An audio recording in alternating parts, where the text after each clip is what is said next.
Oh yeah. Today we're going to look at the Colt 22 Tactical Rimfire. And this is the M4 version. And this is a great training tool for those who shoot the AR-15 or M16 rifles. But it's also just a fun plinker.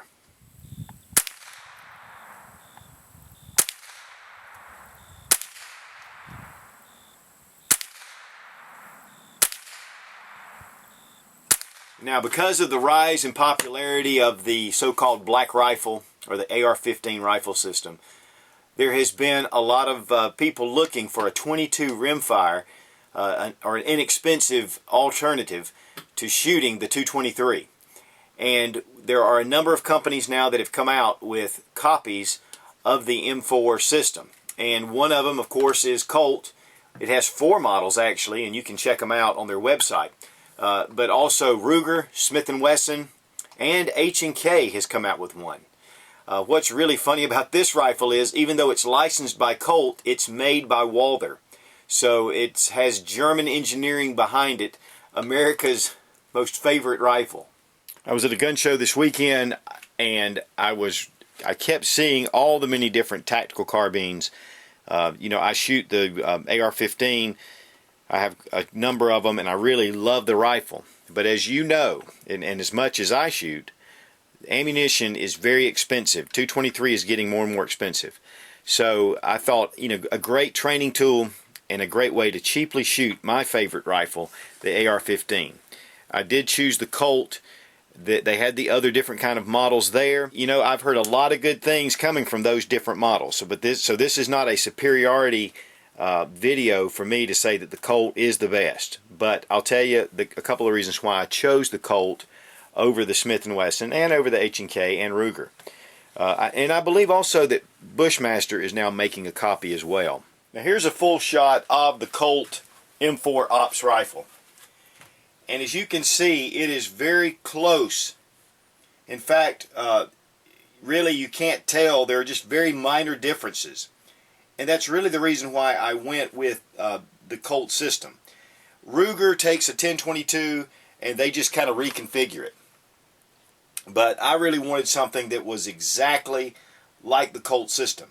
And I'm going to show you a few comparisons in a minute. You can buy conversion kits. They do make dedicated uppers for 22 long rifle. They do make just where you put the bolt in for 22 and then it shoots through the same barrel. I've had those before. They function great. But I'm going to tell you one of the biggest reasons for me in choosing a dedicated Colt rifle is this right here. This magazine, even though it's a little longer than your standard magazine, it does have the same shape and the same feel. And so for training, this really is what drew me to this Colt rifle, because it's the same magazine. And really, when you're doing training, magazines are a very important part of training for your AR-15 system. Unlike most 22 magazines, which are somewhat difficult to load, this has a very easy pull between both sides, and you can see the rounds here. And so it just pulls down, and then you can load that way. To be honest with you, I would like it to be a little smaller, but it simulates the basic AR-15 magazine. It is a polymer or a plastic, and I have seen some complaints about it being plastic, but to be honest with you, I have P-mags and Tapco mags as well, which are polymer, which function wonderfully.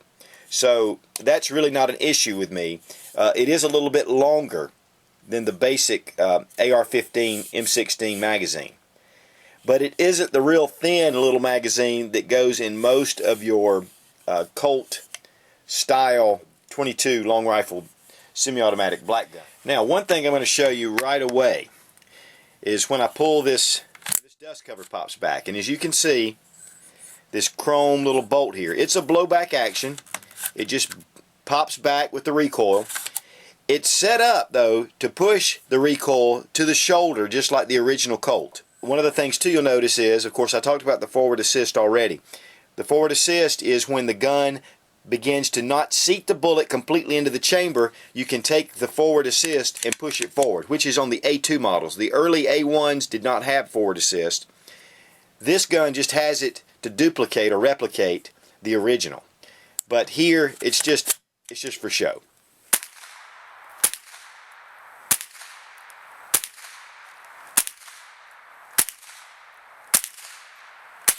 Now this gives you a side-by-side here, a Bushmaster M-forgery, as they like to call it, with the collapsible stock.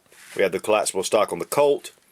I mean, it's really amazing how close they are. In fact, it is really close. A little difference in the forearm. This Tactical Ops had the forearm with the tactical rails, the quad rail, and it has the covers over it. But even the barrels themselves, and I want you to, they're very similar. Everything works the same, even down to the bayonet lug. It has the basic A2 sights. Of course, even though these sights are set up just like the A2, this is going to work a little differently with the 22 caliber 22 long rifle. Front sight as well. There are many options that you can put. In fact, this of course is detachable, and you can put anything on this Picatinny rail that you would this Bushmaster, the 223. Magazines are in the same, the magazine release is in the same place, has a dust cover. On the other side, of course, same thing, the bolt drop here, which is not real because you actually pull, it's a blowback action, which we're again going to look at. But I'm going to talk, these are the similarities, and we're going to talk a little bit about the differences too. Now, one of the things that I really wish that they had done a little differently is on the safety. And it's marked safe in this direction. On the AR-15, you pull it straight up for fire, and then on around for select fire if you have the M16. This, you have to go all the way around for fire. So it's a little different if you're used to shooting the basic AR-15. But it's not something that you can't get used to. At least it's all in the same place and then pulling it around. One of the really nice features is that it has a 6-position collapsible stock.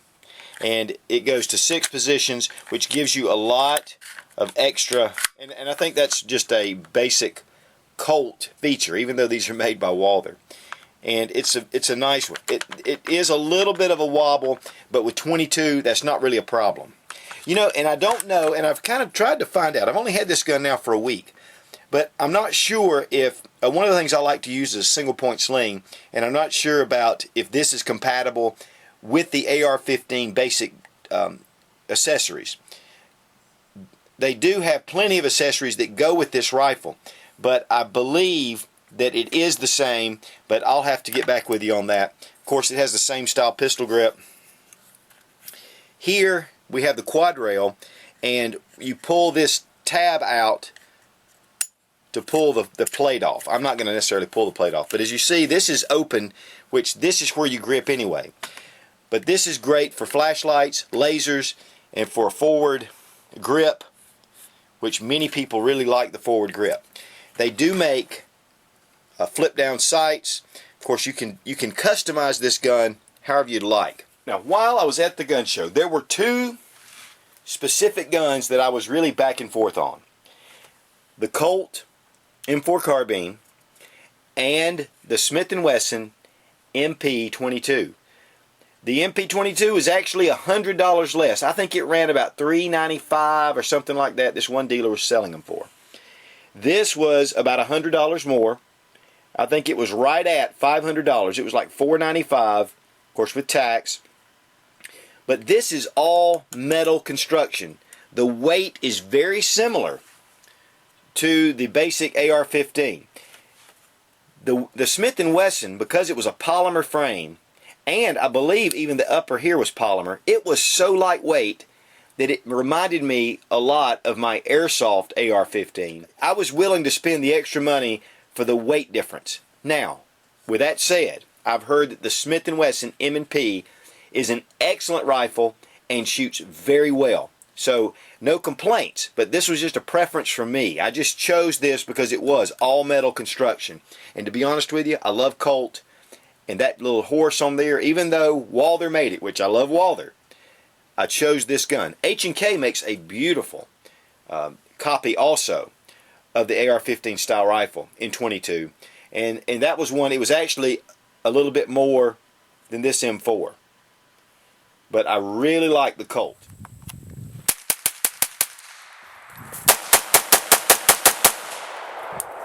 Woo! Now, as you've just seen in that demonstration, the 22 is up front, the 223 is in the back, and I'm going to tell you what, the muzzle blast from the 223 is something else. There is a lot of power difference, but you know, when these are running about 50 cents a round, it makes this very attractive for the 22. Now let's take a look inside. One thing, it breaks down just like the original AR-15 with this pin, and then this holds the action just like the original. This is really tight right now for me, so I'm going to just take a little brass rod and pop that pin out. One thing that it does, the pin comes all the way out, which is unlike the AR-15, which will stop. And then we're going to raise the gun up. As you can see immediately, it is a totally different internals. So you can't put a basic AR-15 lower onto this upper. There are guns out there that have a dedicated upper, and then it has a separate kind of magazine. Then you pull the pin, again, it comes all the way out. Get a better look. You'll want to watch out because this bolt release here, like I said, it's just a dummy, and it fits in here. It will fall out, so go ahead and take it out and put it aside. The bolt itself. Now, one of the things that Colt will tell you is this is as far as you need to clean it. To be honest with you, I would really like for it to be a little more accessible up here because 22 is not the cleanest. Rimfire is very dirty. So you'll need to get in there and clean that out the best you can. And as you can see, I have shot quite a bit. I haven't gotten to that stage yet.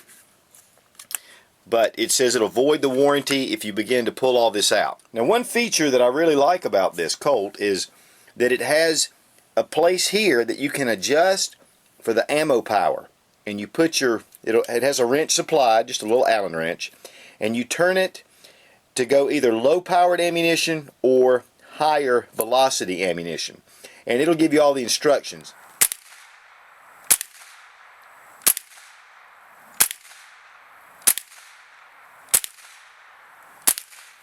It's like shooting a toy compared to the other ones. It is.